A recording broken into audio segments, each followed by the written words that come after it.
Ang panagtigom sa Jerusalem. Gawa Kapitulo 15 versikulo 1 hanggang 21.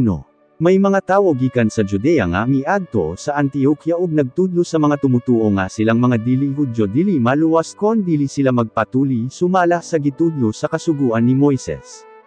Naginitay ang panaglantugi nila ni Pablo ug Barnabas batok ni ining mga tawhana. Busa nagkauyo ng mga tumutuo nga si Pablo ug si Barnabas ug ang ubang tumutuo sa Antioquia moadto sa Jerusalem aron makigkita sa mga apostoles ug sa mga kadagkoan didto mahitungod niining butanga. Busa gipadala sa iglesia sila si Pablo. Sa pag-agi nila sa Phoenicia ug sa Samaria, gisulti nila sa mga tumutuo didto nga may mga dili Hudyo usab nga mituo kang Kristo. Pagkadungog nila ni ini, nalipay gayud sila. Pag-abot nila ni Pablo sa Jerusalem gidawat sila sa iglesia, sa mga apostoles, ug sa mga kadagkoan sa iglesia. Gisaysay nila ang tanang gihimo sa Dios pinaagi kanila. Apan may mga tumutuo didto nga sakop sa grupo sa mga Pariseyo. Mitindog sila ug miingon, kinahanglan nga tulion ang mga dili Hudyo ug sultihan sila nga mutuman sa kasuguan ni Moises. Busa nagtigom ang mga apostoles ug ang mga kadagkoan sa iglesia aron sa pagsulbad ni ining mga butanga.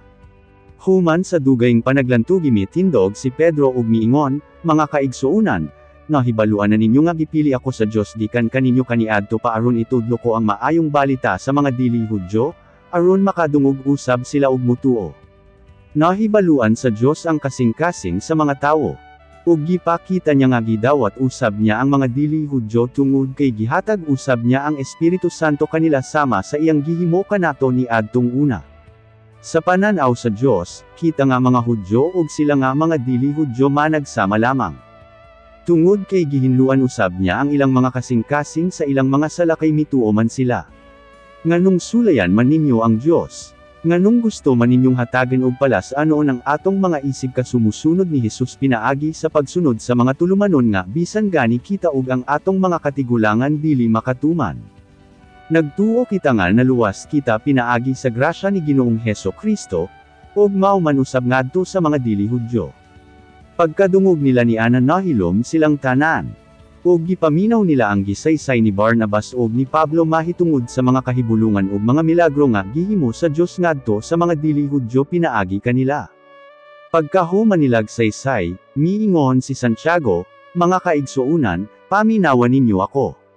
Gisaysay kanato ni Simon Pedro ang unang pagtawag sa Dios sa mga dili Hudyo aron may mga tawo usab nga gikan kanila nga mahimong iya sa Dios. Kini sumala usab sa mga gisulat sa mga propeta kaniadto, tungod kay ang kasulatan nagaingon, humaniini mo balik ako, ug pabarugon ko pag-usab ang gingharian ni David nga napukan. Patindugon ko kini pag-usab gikan sa iyang pagkatumpag, aron ang ubang mga tawo mangita kanako, lakip ang tanang mga dili Hudyo nga akong gitawag nga mahimong akong katawhan. Mao kini ang giingon sa Ginoo, ug dugay na niya kining gipahibalo. Mipadayon sa pag-ingon si Santiago, busa alang kanako dili nato lisod-lisuron ang mga dili Hudyo nga nagtuo sa Dios. Hinuon, sulatan nato sila nga dili mokaon sa mga pagkaon nga gihalad ngadto sa mga Diyos tungod kay hugaw kini. Dili sila makighilawas gawas sa kaminyoon. Dili usab sila mokaon sa dugo ug sa karne sa mga hayop nga sa pagkamatay wala makagawas ang dugo. Mao kini ang mga sugo ni Moises nga kinahanglang sundon nila aron dili mahugawan ang mga Hudyo kanila, tungod kay sukad pa sa una gibasa na sa mga Hudyo matag adlaw nga igpapahulay diha sa ilang mga simbahan ang nahisulat sa kasuguan nga gibilin ni Moises, ug kini ginatudlo nila sa matag lungsod.